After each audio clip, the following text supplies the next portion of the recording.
देखो, अगर भगवान विष्णु के दो महान अवतार नर और नारायण न होते तो आज उत्तराखंड की पावन देव भूमि और बद्रीनाथ धाम का अस्तित्व ही नहीं होता। इन्हीं की तपस्या की दिव्य ऊर्जा ने इस बर्फीली घाटी को मोक्ष का द्वार बनाया है। लेकिन क्या आप जानते हैं कि एक राक्षसी ठंड से नारायण को बचाने के लिए माता लक्ष्मी को क्या भयानक बलिदान देना पड़ा था? वीडियो के अंत तक बने रहना, क्योंकि क्लाइमैक्स में छिपा है बद्रीनाथ के नाम का वो रहस्य जो रोंगटे खड़े कर देगा। इन पहाड़ों पर बर्फ की चादर बिछने से भी बहुत पहले, जब चार धाम शब्द का अस्तित्व भी नहीं था, तब यहाँ केवल एक अनंत सन्नाटा था, और उस सन्नाटे के बीच विराजमान थे दो महान ऋषि नर और नारायण। ये कोई साधारण सन्यासी नहीं, बल्कि स्वयं भगवान विष्णु के दो अवतार थे, दो देह लेकिन एक प्राण। उनकी तपस्या इतनी प्रचंड थी कि उससे निकलने वाली ऊर्जा हिमालय की चोटियों को आग की तरह दहका रही थी। देवराज इंद्र का सिंहासन डोल उठा, लेकिन नारायण अडिग थे। वे समस्त ब्रह्मांड के कल्याण के लिए गहरे ध्यान में मग्न थे।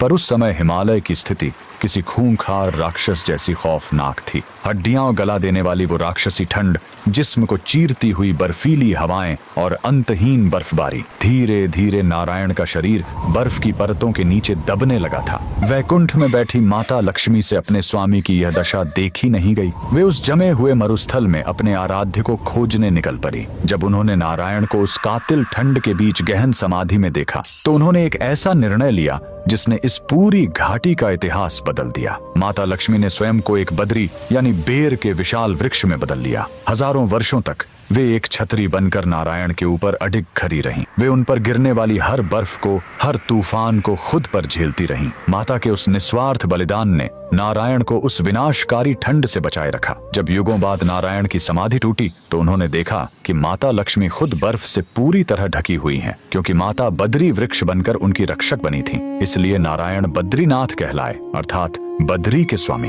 वह पूरी घाटी माता के दिव्य स्पर्श और उपस्थिति से बद्रिकाश्रम बन गई। समय बीता और कलयुग के आगमन पर विष्णु जी ने अपनी इस लीला को समेट लिया और वे अंतर ध्यान हो गए। उनकी दिव्य प्रतिमा अलकनंदा की लहरों के नीचे नारद कुंड में विश्राम करने लगी। सदियों बाद एक युवा सन्यासी हिमालय पहुंचा, आदि शंकराचार्य। दिव्य प्रेरणा से उन्होंने उस बर्फीले पानी में डुबकी लगाई और बाहर निकले एक चमकते हुए शालिग्राम विग्रह के साथ, जो आज बद्रीनाथ मंदिर की मुख्य मूर्ति है। तो अगली बार जब आप बद्री विशाल के दर्शन करें, तो याद रखना, आप उस पवित्र स्थान पर खड़े हैं जहां साक्षात लक्ष्मी ने एक वृक्ष बनकर विष्णु की रक्षा की थी। ये प्रेम की वो पराकाष्ठा है जिसने इस ठंडी घाटी को भक्ति की अमर अग्नि से भर दिया। अगर आपको भी नारायण की इस लीला पर अटूट विश्वास है, तो कमेंट्स में जय बद्री विशाल जरूर लिखें।